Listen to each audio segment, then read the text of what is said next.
Menakutkan. Di kamar mayat, sang lelaki sedang ingin memotong baju si wanita baju merah. Tetapi perempuan itu tiba-tiba bangun. Lelaki itu tidak panik sama sekali. Sepertinya sudah mengantisipasi semua ini. Ini di mana? Aku kenapa? Ini di kamar mayat dan kamu sudah mati. Sang perempuan tidak mempercayai perkataan si lelaki. Ketakutan dan kecemasan yang kuat menyebar di hati wanita itu. Dia ingin berjuang, tetapi tubuhnya sama sekali tidak bisa bergerak. Hanya bisa memelas kasihan si pria. Si pria itu pun mengeluarkan surat meninggal sang perempuan. Di kertas itu tertulis dengan jelas. Sang perempuan meninggal karena kecelakaan. Bahkan sudah meninggal dalam waktu 8 jam. Apa yang terjadi sebenarnya? Sang pria tidak menjelaskan. Menggunakan kapas lalu membersihkan luka di dahinya. Lalu mengeluarkan jarum bedah. Memulai menjahit lukanya. Perempuan itu mengemis. Berharap lelaki itu bisa melepasnya. Tetapi kejadian selanjutnya membuat perempuan itu lebih kaget lagi. Jarum bedah yang panjang masuk ke dalam kulitnya. Dan dia tidak merasakan rasa sakit sama sekali. Setelah lukanya dijahit, sang pria berkata ke si perempuan. Ibunya sudah datang melihatnya. Si perempuan mengira dia sudah bisa kabur dari tempat itu. Tetapi mana mungkin lelaki itu ingin melepasnya. Sang lelaki mengeluarkan sebuah jarum. Dan menusukkan cairan kuning ke dalam tubuh wanita itu. Perempuan itu pun pingsan. Di saat ibunya datang, melihat mayat anaknya yang tidak bergerak sama sekali. Lelaki itu masih berpura-pura menenangi ibu sang perempuan. Membuat ibu perempuan itu semakin sedih. Lelaki ini sangatlah mesum. Setelah ibunya pergi, perempuan itu dengan cepat terbangun lagi.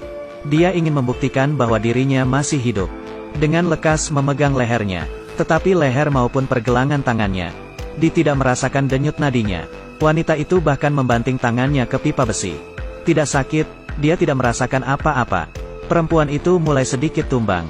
Dia ingin kabur dari sana. Tetapi pintu dikunci erat. Di saat dia putus asa, tiba-tiba mendengar suara dari luar. Rupanya pacar perempuan itu datang. Sang pacar ingin melihat mayat si perempuan. Tetapi si pria itu langsung mencegatnya. Sang perempuan berteriak dengan keras. Tetapi karena jaraknya yang jauh, sang pacar tidak mendengar sama sekali. Hanya bisa mengikuti kemauan si pria. Dan meninggalkan tempat itu. Sang wanita meringkuk putus asa dalam kegelapan. Setelah sang pria kembali ke kamar, si perempuan itu dengan emosi bertanya ke sang pria. Kenapa tidak membiarkan pacarnya bertemu dengannya? Pacarnya sudah mengira kalau dia itu mati. Kalau dia melihat kamu masih hidup, pasti akan sangat senang. Tetapi sang pria itu berkata, kamu dari awal sudah mati. Jadi hanya kita yang bisa saling berbicara. Karena saya bisa melihat jiwamu. Dan pacarmu hanya bisa melihat mayatmu. Setelah selesai berbicara lelaki itu pun pergi. Dia pergi untuk menyiapkan peti mati sang perempuan. Tetapi si perempuan tidak percaya omong kosong si lelaki itu. Dia harus berpikir bagaimana cara untuk keluar. Tetapi lelaki itu terus mencegatnya. Kalau begitu dia ingin membunuh pria itu. Di atas kasur mayat duduklah si perempuan baju merah. Memegang erat sebuah pisau di belakang punggungnya. Dia ingin membunuh pria yang di depannya. Tetapi lelaki itu dengan mudah menghindarinya. Sang perempuan ingin menusuknya lagi. Lalu berlari ke arah pintu. Tetapi pintu itu sudah terkunci rapat. Si perempuan dengan panik memutar kepalanya. Lelaki itu pelan-pelan berjalan ke arahnya. Perempuan itu ketakutan. Khawatir pria itu akan melakukan kekerasan padanya. Wanita itu memegang pisau. Dan mengancam pria itu untuk tidak mendekatinya. Tetapi si pria itu melihat ketakutan di mata si wanita. Sang pria dengan pelan menangkat pergelangan tangannya. Kemudian dia mengambil inisiatif untuk menggerakkan lehernya. Badan perempuan itu tidak berhenti gemetaran. Selama dia ditusuk, bisa membunuh pria itu. Tetapi dia tidak mempunyai keberanian. Wanita itu pun menyerah. Menunggu lelaki itu melakukan kekerasan kepadanya. Tetapi lelaki itu bahkan tidak melakukan apa-apa. Dan berkata kepadanya, kalau dia itu sudah mati, 2 hari lagi sudah bisa melakukan pemakaman. Berharap perempuan itu tidak melawan lagi. Pintu itu pun kembali dikunci. Garis pertahanan hati wanita itu runtuh juga di saat ini. Putus asa dan berbaring di atas kasur mayat. Dia telah merasakan keraguan terhadap dirinya. Apakah dia sebenarnya memang sudah mati? Setelah bangun, kesadaran wanita itu mulai stabil. Dia masih tetap berpikir untuk keluar dari sana. Kali ini barang-barang di sekitarnya semuanya terjatuh. Di dalam kamar itu menjadi berantakan. Lantai dipenuhi dengan serpihan kaca. Lelaki yang mendengarnya sebuah pergerakan langsung buru-buru ke sana. Melihat wanita itu duduk di lantai. Dia mengira perempuan itu sudah putus asa. Jadinya santai saja. Perempuan itu diam-diam berjalan ke arah pakaian sang pria. Lalu mencuri kuncinya. Lelaki itu tidak merasakan apa-apa. Lalu pergi membeli barang. Sang perempuan yang mendengar suara kepergian si pria, bergegas mencoba membuka pintu. Tetapi kunci itu terlalu banyak. Dia hanya bisa mencobanya satu persatu. Dan juga karena terlalu panik. Tanpa disengaja kuncinya patah. Tetapi ini bukan yang paling buruk. Sang pria dalam waktu singkat menyadari kalau kuncinya dicuri. Lalu cepat kembali. Si wanita itu dengan sekuat tenaga menggunakan penjepit untuk mengeluarkan kunci yang patah. Dan dengan panik membuka pintu. Lalu kabur ke arah luar. Tetapi di saat dia baru saja membuka pintu, sebuah cahaya terpapar di badannya. Lelaki itu sudah pulang. Perempuan itu panik dan hanya bisa berlari ke lantai 2. Tetapi di lantai 2 tidak ada tempat untuk bisa kabur. Di saat wanita itu mulai putus asa, harapannya muncul. Dia menemui sebuah telepon. Hanya dengan bisa menelepon meminta pertolongan, dia sudah bisa kabur dari sana. Sang perempuan dengan cepat menelepon nomor sang pacar. Tetapi saat itu sang lelaki sedang patah hati. Mengira si wanita sudah mati. Tidak menunggu perempuan itu berbicara, langsung menutup teleponnya. Sang perempuan pun putus asa. Sebenarnya perempuan ini sudah mati atau masih hidup? Dia terus berpikir kalau dirinya itu belum mati. Tetapi lelaki itu melakukan cara lain. Biarkan dia percaya sepenuhnya bahwa dia sudah mati. Pria itu menarik selembar kain. Cermin besar muncul di depan wanita itu. Sang perempuan melihat dirinya sendiri di cermin itu. Mukanya pucat seperti orang mati. Seperti zombie. Sekarang dia akhirnya percaya dengan si lelaki. Dia sudah mati. Perempuan ini pun sudah tidak melawan lagi. Hanya bisa dengan diam-diam menunggu pemakaman. Muka lelaki itu memperlihatkan sebuah senyuman. Setelah perempuan itu bergerak, muka lelaki itu berubah, dan bernafas di depan cermin. Di cermin itu pun ada embun.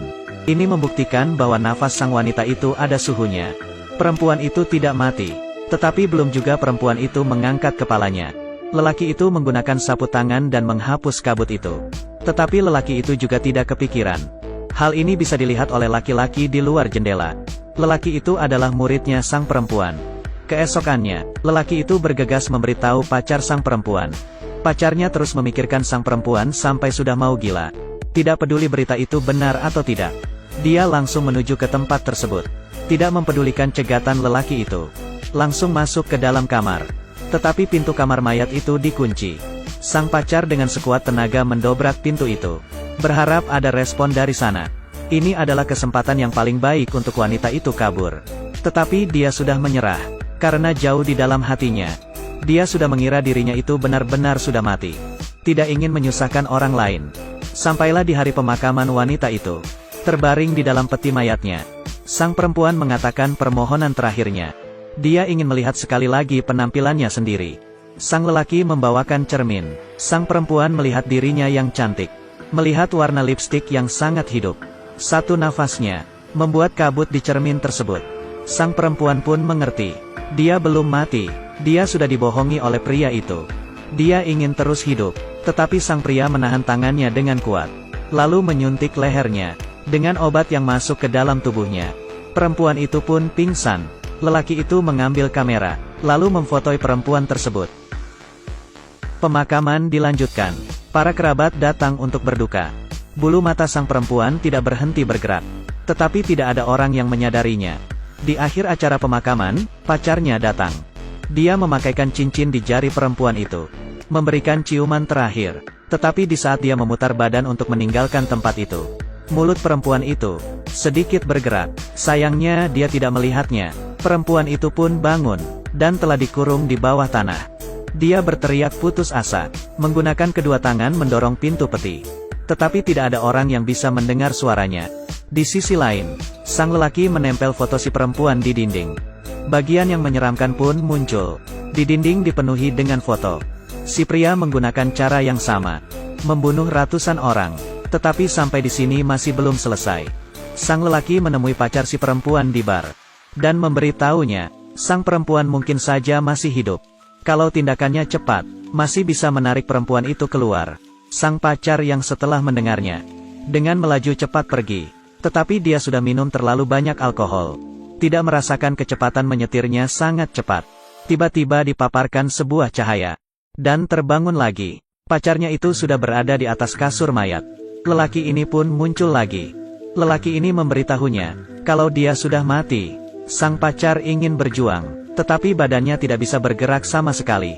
Hanya bisa menonton. Sang pria menggunakan pipa besi panjang dan menusuki badannya. Dia pun menutup matanya. Dan di dinding sang lelaki itu, bisa muncul lagi foto-foto yang baru. Ceritanya selesai sampai di sini.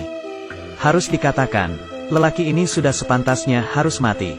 Pembunuh sesat ini pasti akan menerima sanksi hukum.